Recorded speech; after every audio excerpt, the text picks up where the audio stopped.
নমস্কার, সব কীরকম আছেন? এই চায়ের দোকান বন্ধ করলাম বন্ধ করলাম, বুঝতে পারছেন তো? তার মানে খুলেছি সকাল 8টা আর বন্ধ করছি সন্ধ্যে 8টা। সব ভালো থাকবেন। এবারে যাবার সময় একটা ভিডিও করে যাচ্ছি, কেন ভিডিওটা তো আমাকে লোডিং করে রাখতে হবে, না সকালবেলা ছাড়বো কি? সব কিছু তো খাবার আগের থেকে না রেডি করে রাখলে সকালবেলা আপনি খাবেন কি? তা সেরকমই ভিডিওটা এখন কাজ করার পরেতে এই ভিডিওটা করে যাচ্ছি আমার চায়ের দোকানে বসে। তা সেই জন্য আমার বন্ধু আসছে, আমার বন্ধু ব্যাংকে থাকে, বন্ধু আসছে, বন্ধুর সঙ্গে দুজনে গল্প করছি। এই দেখুন আমার বন্ধুর নামটা রবীন কুমার সামন্ত। রবীন কুমার সামন্ত।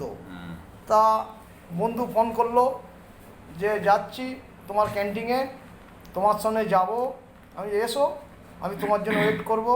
এই কারণে ভিডিওটা লাস্টে তুলে বন্ধুর জন্য ওয়েট করে বন্ধু বসেছে, একটু চা জল খেয়ে এবারে যাবো আস্তে আস্তে মোটরসাইকেলে করে, বাইকে করে যাব।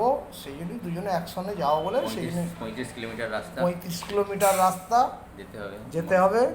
মোটরসাইকেলে ধর্মতলা, হ্যাঁ, তারপরে ডালহৌসি, ধর্মতলা, সাঁতরাগাছি, ধুলাগড় টপকে একবারে জুজার সিদ্ধেশ্বর, তারপরে নস্করপুর যেতে হবে। তো এইভাবেই চলছে প্রতিদিনের যাতায়াত। গোপালদা ভালো গাড়ি চালাতে পারে, মোটরসাইকেল, আমাকেও চাপিয়ে নিয়ে যায় আর আমিও চলে যাই ওর সঙ্গে। ঠিক আছে, আপনারা ভালো থাকবেন।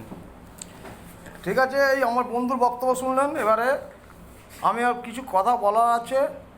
তা আমি যে এই যে কাজটা করি, প্রফেশনটা, চায়ের দোকানটা, মোটামুটি চায়ের দোকান খুলে এবারে এই সব কাজ ফাজ করে এবারে এসব মোচামুচি করে এবারে বেরোবো। তাই আমি তবে লাস্ট টাইমে একটা ভিডিও করে যাই। সব মানুষকেই তো চলতে তো হবে, চালাতে তো হবে। আমার সব ভিডিও 3 মিনিটের উপরে ভিডিও, তবে আমি ভিডিও একটা না একটা করে যাই। কিন্তু মাঝে মাঝে ফোনটা আবার অনেক ভিডিও আপলোড করলে ফোনটা আবার হ্যাং করে। সেই জন্যে আবার সকাল থেকে তো আজকে ভিডিও করতে পারি না, আর টাইমও নেই। আজকে খুব একটু ব্যস্ত ছিলাম।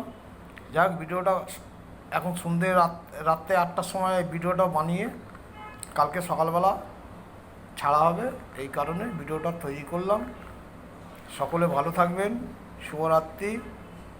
সকলে লাইক শেয়ার করবেন, সকলে দেখবেন। হ্যাঁ, সকলেই শুনুন, কোনো কাজ ছোট না, ছোট হচ্ছে আমাদের মন। সব মানুষই তো কাজ করতে চায়। কাজকে আপনি যদি পেন্ডিং রাখেন, অটোমেটিক কাজ ভারী হয়ে যাবে। প্রত্যেক দিনের কাজ প্রত্যেক দিন যদি সারা হয়, তাহলে কোনো দিন সেই কাজটা ভারী হয় না। সেই কাজটা অটোমেটিক সেই কাজটা সাকসেসের জায়গায় পৌঁছায়। তার জন্যে আপনাকে প্রত্যেক মানুষকে বলি, কাজকে পেন্ডিং রাখবেন না। সব কাজই আপনি যদি প্রত্যেক দিনের কাজ প্রত্যেক দিন মেটান, তাহলে দেখুন কাজ ইজি হয়ে যাবে। আর যদি আজকের কাজটা কালকে করব, তাহলে কাজ ভারী হবে। ঠিক আছে, অনেক বললাম। সকলে ভালো থাকবেন। নমস্কার, টাটা, বাই বাই।